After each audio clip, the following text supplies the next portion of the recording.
Alrighty everybody, welcome back to Ghoster Coasters, and today we have some fun, exciting improvements we'd love to see at Cedar Point, some small, some kind of big, and we'll see how you guys feel about all of them. But first, make sure you smash that subscribe button, and a huge shout out goes out to all of our channel members and producers, people who send us videos, content ideas. You guys are all the best, and you're what make this Ghoster Coasting community so much fun. So if you haven't already, make sure you hit that subscribe button and join. I mean, what are you waiting for, guys? Everybody else is having a good time over here. Now, let's go ahead and get into Cedar Point improvements, things we'd like to see in, with the new general manager coming along. Hopefully we can see some of these smaller things come and some of these incentives come to the park.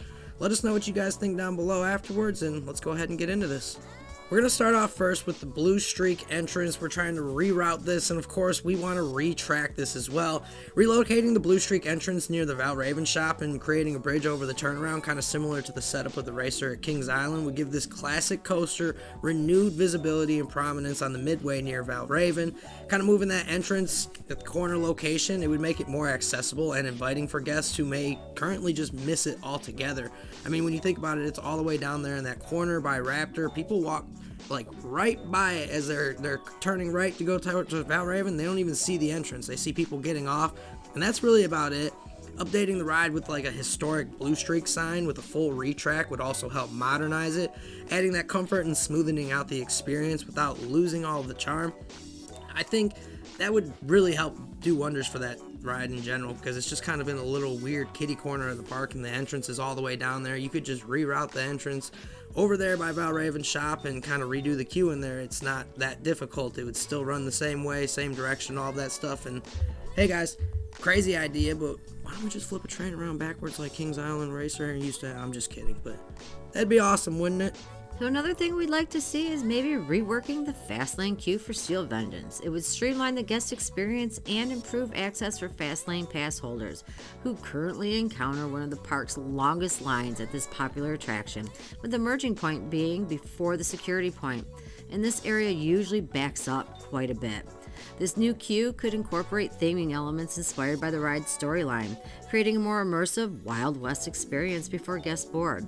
With separate fast lane access, Steel Vengeance could also achieve more efficient crowd flow and reduced wait times, enhancing the experience for all guests eager to ride, and overall improve the flow of the guests through the queue line. Coaster Serpent has a good video discussing the ideas for a revamp, and so does KI Coaster Guy. Check out those fast lane Steel Vengeance videos ASAP. Now, for all you old Cedar Point goers out there, yes, before the new entrance came to Cedar Point, I know some of you guys don't even remember what that looked like, but if you do, there were Midway trees and planters all over the place out there. There was trees all over, and it was covered in shade. You look at the new one, it's just a big, bare, empty area, and like, a lot of people love this new entrance. I kind of like the old entrance more, just because of the planters and trees, and adding more planters and trees throughout the Midway would just kind of elevate the overall aesthetics and guest comfort at Cedar Point. Seasonal planters with, the colorful blooms and trees would help provide shade on sunny days and create a cooler atmosphere on those hot summer days at the park. We all know what it's like in middle of July, 93 degrees at Cedar Point, just sun beating down on you. There's not a lot of shade in the park as is. These enhancements would not only improve the visual appeal of the park, but it'd also add more comfortable areas for, all of us to take breaks, kind of helping us recharge, drink our drinks in the shade, I know they have some areas at this point, but it's not a whole lot, and it would just help recharge the, your visit at the Rock and Roller Coaster. Just being able to sit, see the beauty, and really enjoy it. And let's be honest, not everybody wants to do the VIP experience to get that shade. Like, we didn't have to pay for shade before, so why should we now? Back in the day when I was just a wee little one, which was a very long time ago, there used to be a shuttle service that would take you to your cars, well, kind of to your cars, down by the aisles, and it was awesome. So I really, really think that implementing a shuttle service on peak days like back then, would particularly like Halloweekends, could really alleviate crowding, make the park more accessible for everyone. With the designated shuttle stops throughout the lot, guests could move easily between the key areas, especially those who may need assistance or are visiting with young children. Like myself when I was little, it was awesome. This service would be invaluable on high traffic days, helping Cedar Point provide a smoother and more convenient experience for all visitors, and especially for those facing long walking distance from the back to the main lot. Now, here's a big one. Installing more water bottle refill stations. Installing a bunch of these water bottle stations in key areas around the park would help guests stay hydrated, and this is super important again during those hot summer months at Cedar Point. Placing these stations near popular ride entrances and high traffic areas would definitely make it easier for guests to access water without the need for long walks or lines at the drink stands. And I know there's a few water fountains throughout the park, but we need things to actually fill water bottles and kind of encourage not just throwing away single-use plastic all the time. More refill options would encourage guests to bring reusable bottles, Six Flags bottles at this point, because we're a Six Flags park, so they got the season-long Six Flags bottle. It would just encourage that a little bit more. Supporting a Cedar Point eco-friendly initiative, kind of, and making hydration more convenient for everybody at the park. It's pitch black and you are walking down the path of Frontier Lane, and what? All of a sudden, you see these brilliant lights. Seasonal lighting effects along the paths and attractions would add an exciting feeling to Cedar Point, particularly during those nighttime hours or peak events. LED lights along walkways and themed projections around the park could create a magical evening, enhancing the guest experience and making the park feel immersive and unique for each season. And way more lights over the midways, like in the area of Frontier Trail.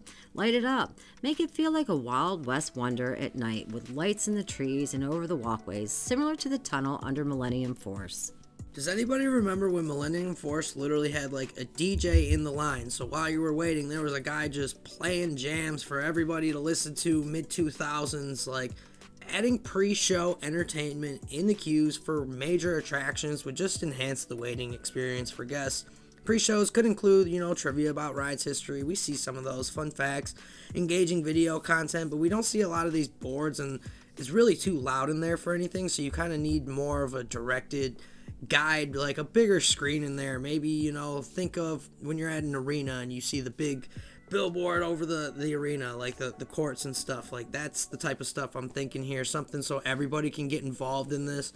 The trivia board and queue area could help guests pass the time, provide interactive, engaging distraction while they wait. I've seen so many kids playing that game where they hold their phone on their head and there's a word on it, and everybody else in the group is telling them, like, trying to tell them the word without saying the word to them, so they have to guess it, and like they flip it and keep doing this. I've seen so many different ways for people to pass the time. I remember it used to be all about the DJs and all the music in the queues, and now they got those little tiny video boards in a couple corners here, like Maverick has them and stuff, but it's just not that interactive at this point. So they need to figure out a way to make those pre-show queues just a little more interactive for really big major attractions, in my opinion. Another awesome thing that they could really go off with is offering on-ride video capture for select attractions. That would give guests a unique way to relive their ride experience. Videos could capture the highlights of each ride, like the big drops and sharp turns, and be paired with music or themed effects.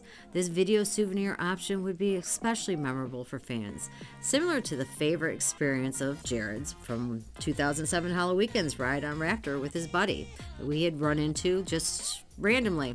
Those personalized ride videos would allow guests to take home a thrilling keepsake that captures their favorite moments from the park.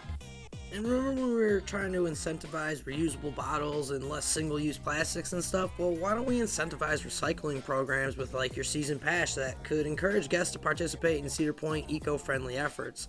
Like adding an element of fun and games to the passes, fast lane benefits, kind of things like that, other perks by recycling a certain amount at destination stations around the park or designated areas. You could put in input how much you recycle and eventually get some type of reward for it, or just a little perk benefit. It's a meaningful way to engage with guests while promoting sustainability and kind of helping reduce waste and foster a greener park environment for Cedar Point. I know they have some initiatives, but let's be honest, guys, we're all park enthusiasts. We see the trash cans all the time while we're there. They're always overflowing with single-use stuff. I think encouraging more recycling initiatives throughout the park would kind of just be a good thing. And I know this runs into logistical nightmares with, single use and just having your lockers for free so you have somewhere to store your reusable bottles or bins on the rides. I know that creates a whole nightmare for this, but they need to find a way to incentivize more recycling throughout the park and less trash overflowing with just a bunch of plastic cups and everything else. There used to be a time when there would be nights and the park would close and there would be a pass holder night. Let's bring back exclusive pass holder nights during the summer. That would give season pass holders a unique perk and an exclusive opportunity to experience the park with shorter lines and a more relaxed atmosphere. Let me tell you, those are extremely fun when we are with just a group of people that are enthusiasts like yourself. Loads and loads of fun. These nights could feature special entertainment, unique food options, and a premium experience tailored to loyal Cedar Point fans. This would be an exciting way to celebrate and thank season pass holders for their ongoing support. And you could also do like seasonal offerings or taste tests, like things that you're looking to put on the menu for later. There's a lot of ways to entice these nights to make them pretty good, but we already made a video about that. You guys can go check that out. And we're going to move on to the next thing. Revitalizing the incentivizing, more so pass renewals. Like with Fastlane Plus for 3 days or something, renewing the pass holders for 3 free days of Fastlane, or just adding some sort of reason for renewals. I know there's certain parks that do like 3-day events where they have they'll be on sale and you'll get a lot of extra perks with it. Cedar Point tends to run that like $99 sale for a really long time, and it's not much incentive to buy it. You get some things, and with your Platinum Pass, you get, free parking, bring a friend ticket here and there, and while those are all cool and whatnot, they're not real reasons to drive traffic to the site for a specific set amount of time to renew your pass only. They're running for a long period of time where you have tons of days and weeks on end to get these. It ends October. Oh, it's been extended to November. Like, they do this all the time with that. And I'm talking something that very specifically drives the traffic to it for one day and offers a real major incentive for renewing the pass at this time on this day. I think that would do wonders for the park renewal system, and it would drive more traffic and incentivize pass holders to get their pass renewed for these incentives, whatever it be. Like Fastlane Plus for 3 days. If you don't have the all-season Fastlane, that's super valuable. You get it 3 times in a day instead of 1 free ride pass. That would be really cool. And I know, again, this is giveaway stuff and gimme, but there's definitely room for Cedar Point to do these type of things, to give incentives with the pass renewals and drive all the traffic with the money that we're making just from the pass renewals alone. In the early 2000s, Halloweekends was a leader in Halloween fun, offering a distinctive and charming experience for park goers. Over time, however, it has become repetitive, and new additions have been very minimal. A full revamp could bring fresh excitement back to Halloweekends with haunted attractions, themed zones, and updated mazes, restoring the magic that made it such a beloved event. By reintroducing new thrills and experiences, Halloweekends can reclaim its reputation as a must-visit Halloween destination. Come on, we all remember how exciting it was, how packed it was. They used to win the Golden Ticket Award for Best Halloween Event all the way up to like 2008, I think. And now it's Hollywood Horror Nights is winning it or something like I that? believe so, things like that. There's tons of better Halloween shows, but yeah.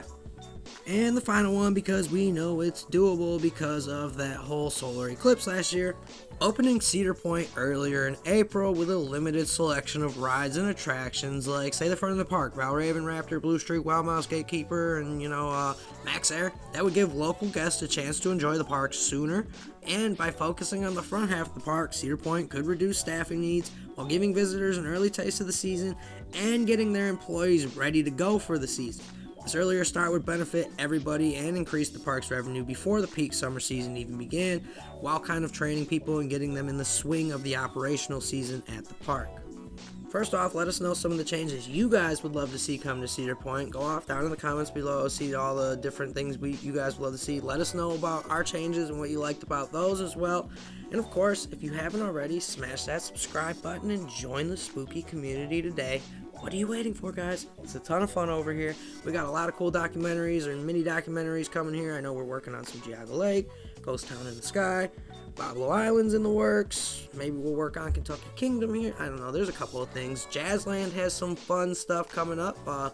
Stay on the lookout for that as well. And, there's a lot of stuff coming up. And a huge shout out goes out to all of our channel members and coaster producers. You guys are the best for sending us ideas and videos all the time. We couldn't do it without all of you.